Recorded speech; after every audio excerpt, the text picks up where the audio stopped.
روز 21 دکامبر سال 2023 سفیر روسیه در توشکند الگ مالگینوف را به سبب اظهارات مبالغ پوتین و جنگ اوکراین و نویسنده زخار پریلپین به وزارت خارجه ازبکستان دعوت کردند. وزارت خارجه تاجیکستان تا حال به این اظهارات واکنش نکرده است، ولی در توشکند سخنان پریلپین را تهدید جدی به استقلال و یکپارچگی ازبکستان می‌شمارند.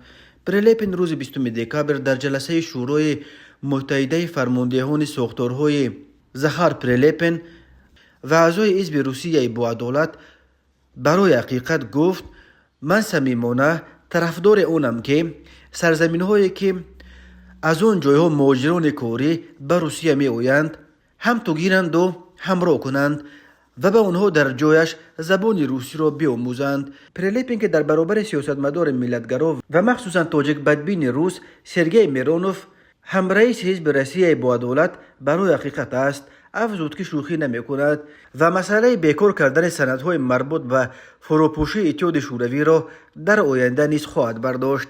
بعد پرد در کیف دیگر که می تواند ما را از انجام کارهای مفید در قلمرو اوراسیا منع کند، اظهار داشت پریلپین و اهل تالار سخنان او را با قرصک زنی استقبال گرفت. البته سوال اینجاست که آیا زور روسیه برای غصب کیف و گذراندن پرد در پایتخت اوکراین میرسد یا نه؟ بنا به اطلاع رسمی وزارت خارجه ازبکستان، در جریان ملاقات به سهم نماینده روسیه به شکل اصولی رسانیده شد که در کشور ما سخنان رئیس حزب روسیه با عدالت برای حقیقت در نشست خبری در مرکز مطبوعاتی روسیه سیوادنیا با پیشنهاد به روسیه همراه کردن قلمرو ازبکستان با احساس نگرانی عمیق قبول کرده شد. در وزارت خارجه ازبکستان به سفیر روسیه گفتند که چنین سخنان نواندیشیده رهبران حزب کشور دوست چون روسیه با کمال تأسف جوابگوی شریکی استراتژی و اتفاقچی بین ازبکستان و روسیه نیست.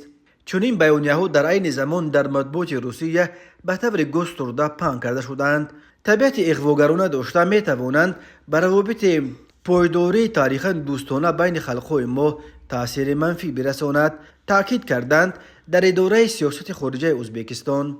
وزارت خارجه ازبکستان افزوده است که به نوبت خود سفیر روسیه الگ مالگینوف به مسئولیت تام اظهار داشت که بیانیه‌های زخار پریلپین به موقع رسمی رهبریت روسیه نسبت به ازبکستان دوست و مستقل حتی یک ذره هم عمومیت ندارند. همچنین نماینده روسیه در ازبکستان تاکید کرد که در کشور او هیچگاه استقلال و یکپارچگی جمهوری ازبکستان زیر سوال گذاشته نشده است. مالگینوف همچنین وعده داده است که وزارت خارجه روسیه به زودی در رابطه با این قضیه شرح رسمی خواهد داد. و اما برخی ناظران ادعای سفیر روسیه درباره به موقع رسمی کرمل یک ذره هم عمومیت نداشتن اظهارات پریلپین با نظر شبهه می‌نگرند و میگویند بیانیه‌های پریلپین و دیگر مبلغان نوخور خانه کرمل هوایی نیستند، بلکه آنها صدای خاموش کرمل بوده با مقصد به وجود آوردن افکار عامه این یا آن موضوع را در بین میاندازند.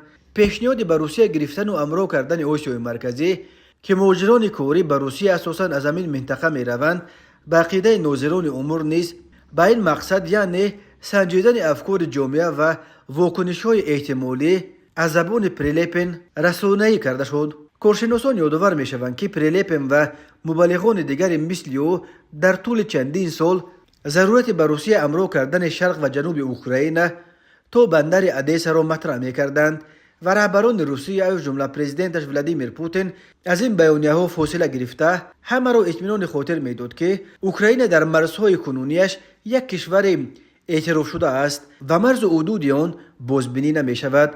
ولی غصب کریم در سال 2014 تامین و تشویق جدایی طلبانه رو به مسکو در ولایت‌های لوگانسک و دونتسک و جنگی که ماه فوریه سال 2022 روسیه به ضد اوکراین سر کرد نشان دادند که پریلپین و دیگر مبلغان مثل او در اصل سخنگوی کرمل هستند. زخار پریلپین روز 21 دکامبر بار دیگر تاکید کرد که به سخنان خود درباره همراه کردن سرزمین‌ها پایدار باقی میماند. فروپاشی اساسر نه فقط یک فاجعه، این سند غیر قانونی بود. ما یگان روز این سند را بیکار میکنیم و سپس خود تاریخ خواهد گفت که چه کار باید کرد. باید به چالش‌های زمانه تیار شد تمام ساختارهایی که ما تشکیل میکنیم در نهایت امر برای امین تشکیل میشوند. ما به چالش های زمانه آماده شده ایستاده ایم. نوشته است پریلپین در کانالش در تلگرام.